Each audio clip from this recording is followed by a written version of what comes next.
بسم اللہ الرحمن الرحیم شروع اللہ کا نام لے کر جو بڑا مہربان نہایت رحم والا ہے۔ الف لام میم۔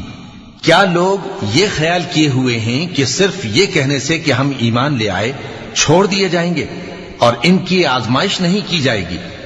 اور جو لوگ ان سے پہلے ہو چکے ہیں ہم نے ان کو بھی آزمایا تھا اور ان کو بھی آزمائیں گے، سو اللہ ان کو ضرور معلوم کرے گا جو اپنے ایمان میں سچے ہیں اور ان کو بھی جو جھوٹے ہیں۔ کیا وہ لوگ جو برے کام کرتے ہیں یہ سمجھے ہوئے ہیں کہ یہ ہمارے قابو سے نکل جائیں گے؟ جو فیصلہ یہ کرتے ہیں برا ہے۔ جو شخص اللہ کی ملاقات کی امید رکھتا ہو تو اللہ کا مقرر کیا ہوا وقت ضرور آنے والا ہے، اور وہ سننے والا ہے، جاننے والا ہے۔ اور جو شخص محنت کرتا ہے تو اپنے ہی فائدے کے لیے محنت کرتا ہے، بے شک اللہ تو سارے جہان سے بے نیاز ہے۔ اور جو لوگ ایمان لائے اور نیک عمل کرتے رہے ہم ان کے گناہوں کو ان سے دور کر دیں گے اور ان کو ان کے اعمال کا بہت اچھا بدلہ دیں گے۔ اور ہم نے انسان کو اس کے ماں باپ کے ساتھ نیک سلوک کرنے کا حکم دیا ہے۔ اے مخاطب، اگر تیرے ماں باپ تجھے مجبور کریں کہ تو میرے ساتھ کسی کو شریک بنائے جس کی حقیقت کی تجھے واقفیت نہیں تو ان کا کہا نہ مانیو۔ تم سب کو میری طرف لوٹ کر آنا ہے، پھر جو کچھ تم کرتے تھے میں تم کو جتا دوں گا۔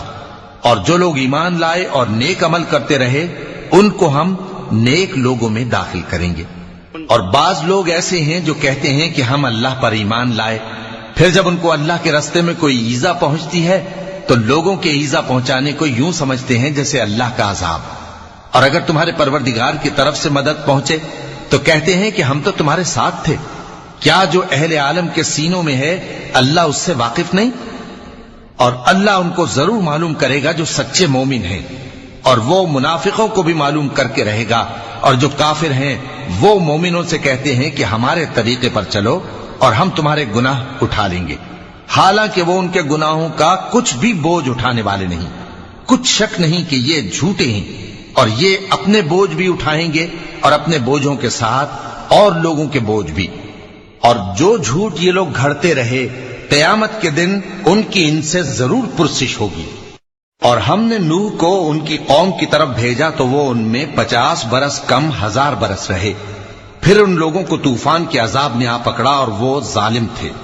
پھر ہم نے نوح کو اور کشتی والوں کو نجات دی اور کشتی کو اہل عالم کے لیے نشانی بنا دیا۔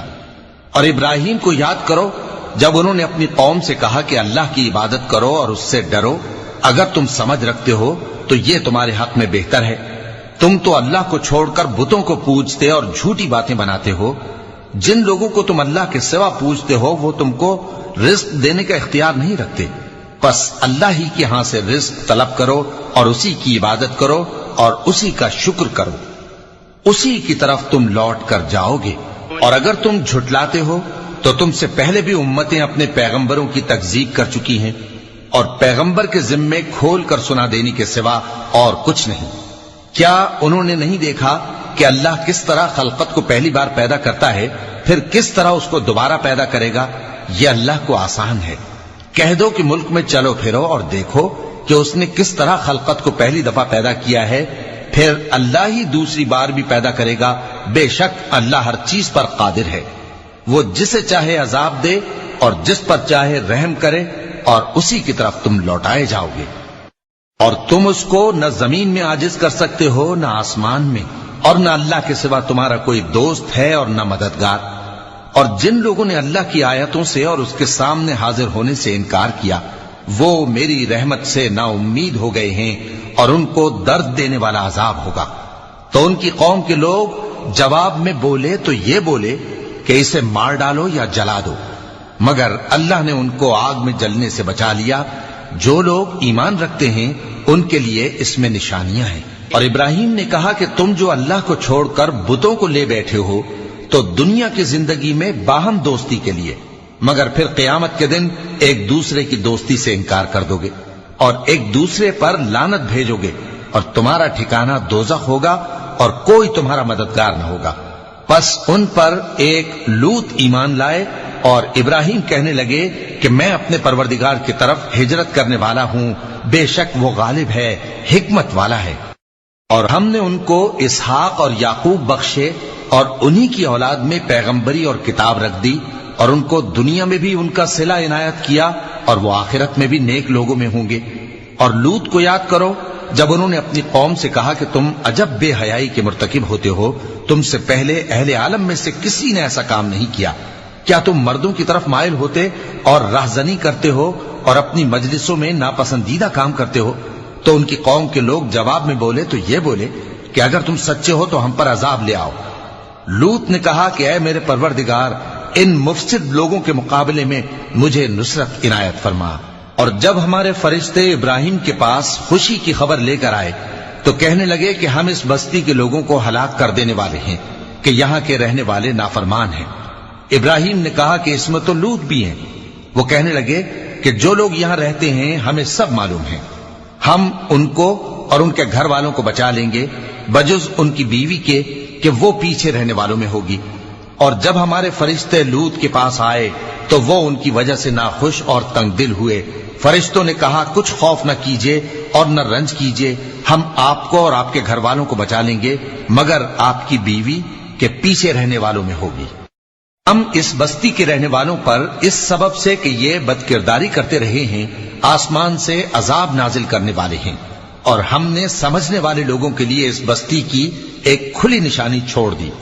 اور مدین کی طرف ان کے بھائی شعیب کو بھیجا تو انہوں نے کہا اے قوم، اللہ کی عبادت کرو اور روز آخر کے آنے کی امید رکھو اور ملک میں فساد نہ مچاؤ، مگر انہوں نے ان کو جھوٹا سمجھا، سو ان کو زلزلے کے عذاب نے آ پکڑا اور وہ اپنے گھروں میں اوندھے پڑے رہ گئے۔ اور عاد اور سمود کو بھی ہم نے ہلاک کر دیا، چنانچہ ان کے ویران گھر تمہاری آنکھوں کے سامنے ہیں، اور شیطان نے ان کے اعمال ان کو آراستہ کر دکھائے اور ان کو سیدھے رستے سے روک دیا، حالانکہ وہ دیکھنے والے لوگ تھے۔ اور قارون اور فرعون اور حامان کو بھی ہلاک کر دیا، اور ان کے پاس موسیٰ کھلی نشانیاں لے کر آئے تو وہ ملک میں مغرور ہو گئے، اور وہ ہمارے قابو سے نکل جانے والے نہ تھے، تو ہم نے سب کو ان کے گناہوں کے سبب پکڑ لیا۔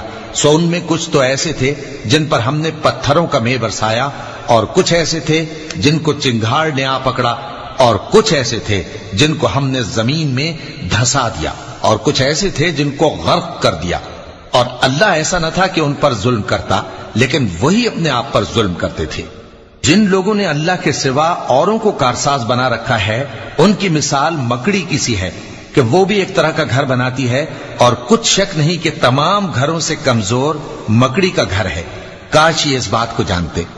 یہ جس چیز کو اللہ کے سوا پکارتے ہیں خواہ وہ کچھ ہی ہو، اللہ اسے جانتا ہے اور وہ غالب ہے، حکمت والا ہے۔ اور یہ مثالیں ہم لوگوں کے سمجھانے کے لیے بیان کرتے ہیں، اور اسے تو اہل دانش ہی سمجھتے ہیں۔ اللہ نے آسمانوں اور زمین کو حکمت کے ساتھ پیدا کیا ہے، کچھ شک نہیں کہ ایمان والوں کے لیے اس میں نشانی ہے۔ اے نبی، یہ کتاب جو تمہاری طرف وحی کی گئی ہے اس کو پڑھا کرو اور نماز کے پابند رہو، کچھ شک نہیں کہ نماز بے حیائی اور بری باتوں سے روکتی ہے، اور اللہ کا ذکر سب سے بڑا ہے، اور جو کچھ تم کرتے ہو اللہ اسے جانتا ہے۔ اور اہل کتاب سے بحث نہ کرو مگر ایسے طریق سے کہ نہایت اچھا ہو، ہاں جو ان میں سے بے انصافی کریں ان کے ساتھ اسی طرح مجادلہ کرو، اور کہہ دو کہ جو کتاب ہم پر اتری اور جو کتابیں تم پر اتری ہم سب پر ایمان رکھتے ہیں، اور ہمارا اور تمہارا معبود ایک ہی ہے، اور ہم اسی کے فرما بردار ہیں۔ اور اسی طرح ہم نے تمہاری طرف کتاب اتاری ہے تو جن لوگوں کو ہم نے کتابیں دی تھیں وہ اس پر ایمان لے آتے ہیں، اور بعض ان مشرک لوگوں میں سے بھی اس پر ایمان لے آتے ہیں، اور ہماری آیتوں سے وہی انکار کرتے ہیں جو ہیں ہی کافر۔ اور تم اس سے پہلے کوئی کتاب نہیں پڑھتے تھے اور نہ اسے اپنے ہاتھ سے لکھ ہی سکتے تھے، ایسا ہوتا تو اہل باطل ضرور شک کرتے، بلکہ یہ روشن آیتیں ہیں جن لوگوں کو علم دیا گیا ہے ان کے سینوں میں محفوظ، اور ہماری آیتوں سے وہی لوگ انکار کرتے ہیں جو بے انصاف ہیں۔ اور کافر کہتے ہیں کہ اس پر اس کے پروردگار کی طرف سے نشانیاں کیوں نازل نہیں ہوئیں؟ کہہ دو کہ نشانیاں تو اللہ ہی کے پاس ہیں، اور میں تو کھلم کھلا خبردار کرنے والا ہوں۔ کیا ان لوگوں کے لیے یہ کافی نہیں کہ ہم نے تم پر کتاب نازل کی جو ان کو پڑھ کر سنائی جاتی ہے؟ کچھ شک نہیں کہ مومن لوگوں کے لیے اس میں رحمت اور نصیحت ہے۔ کہہ دو کہ میرے اور تمہارے درمیان اللہ ہی گواہ کافی ہے۔ جو چیز آسمانوں اور زمین میں ہے وہ سب کو جانتا ہے، اور جن لوگوں نے باطل کو مانا اور اللہ سے انکار کیا وہی نقصان اٹھانے والے ہیں، اور یہ لوگ تم سے عذاب کے لیے جلدی کر رہے ہیں، اور اگر ایک وقت مقرر نہ ہو چکا ہوتا تو ان پر عذاب آ بھی گیا ہوتا، اور وہ کسی وقت میں ان پر ضرور اچانک آ کر رہے گا اور ان کو معلوم بھی نہ ہوگا۔ یہ تم سے عذاب کے لیے جلدی کر رہے ہیں، جبکہ دوزخ تو کافروں کو گھیر لینے والی ہے۔ جس دن عذاب ان کو ان کے اوپر سے اور ان کے پیروں کے نیچے سے ڈھانک لے گا، اور اللہ فرمائے گا کہ جو کام تم کیا کرتے تھے اب ان کا مزہ چکھو۔ اے میرے بندو جو ایمان لائے ہو، میری زمین فراخ ہے تو میری ہی عبادت کرو۔ ہر شخص موت کا مزہ چکھنے والا ہے، پھر تم ہماری ہی طرف لوٹ کر آؤ گے۔ اور جو لوگ ایمان لائے اور نیک عمل کرتے رہے ان کو ہم بہشت کے اونچے اونچے محلوں میں جگہ دیں گے، جن کے نیچے نہریں بہ رہی ہیں، ہمیشہ ان میں رہیں گے۔ نیک عمل کرنے والوں کا یہ خوب بدلہ ہے، جو صبر کرتے اور اپنے پروردگار پر بھروسہ رکھتے ہیں۔ اور بہت سے جانور ہیں جو اپنا رزق اٹھائے نہیں پھرتے، اللہ ہی ان کو رزق دیتا ہے اور تم کو بھی، اور وہ سننے والا ہے، جاننے والا ہے۔ اور اگر ان سے پوچھو کہ آسمانوں اور زمین کو کس نے پیدا کیا اور سورج اور چاند کو کس نے تمہارے زیر فرمان کیا، تو کہہ دیں گے اللہ نے۔ تو پھر یہ کہاں الٹے جا رہے ہیں؟ اللہ ہی اپنے بندوں میں سے جس کے لیے چاہتا ہے روزی فراخ کر دیتا ہے، اور جس کے لیے چاہتا ہے تنگ کر دیتا ہے۔ بے شک اللہ ہر چیز سے واقف ہے۔ اور اگر تم ان سے پوچھو کہ آسمان سے پانی کس نے برسایا، پھر اس سے زمین کو اس کے مرنے کے بعد کس نے زندہ کیا، تو کہہ دیں گے کہ اللہ نے۔ کہہ دو کہ اللہ کا شکر ہے، لیکن ان میں اکثر نہیں سمجھتے۔ اور یہ دنیا کی زندگی تو صرف کھیل اور تماشا ہے، اور ہمیشہ کی زندگی کا مقام تو آخرت کا گھر ہے۔ کاش یہ لوگ سمجھتے۔ پھر جب یہ کشتی میں سوار ہوتے ہیں تو اللہ کو پکارتے، خالص کرتے ہوئے اسی کے لیے اطاعت کو، لیکن جب وہ ان کو نجات دے کر خشکی پر پہنچا دیتا ہے تو جھٹ شرک کرنے لگ جاتے ہیں، تاکہ جو ہم نے ان کو بخشا ہے اس کی ناشکری کریں اور فائدہ اٹھائیں۔ سو خیر عنقریب ان کو معلوم ہو جائے گا۔ کیا انہوں نے نہیں دیکھا کہ ہم نے حرم کو مقام امن بنایا ہے اور لوگ ان کے گرد و نواح سے اچک لیے جاتے ہیں؟ کیا یہ لوگ باطل پر اعتقاد رکھتے ہیں اور اللہ کی نعمتوں کی ناشکری کرتے ہیں؟ اور اس سے بڑا ظالم کون جو اللہ پر جھوٹ بہتان باندھے، یا جب حق بات اس کے پاس آئے تو اس کی تکذیب کرے؟ کیا کافروں کا ٹھکانہ جہنم میں نہیں ہے؟ اور جن لوگوں نے ہمارے راستے میں محنت کی ہم ان کو ضرور اپنے رستوں پر چلا دیں گے، اور اللہ تو نیکوکاروں کے ساتھ ہے۔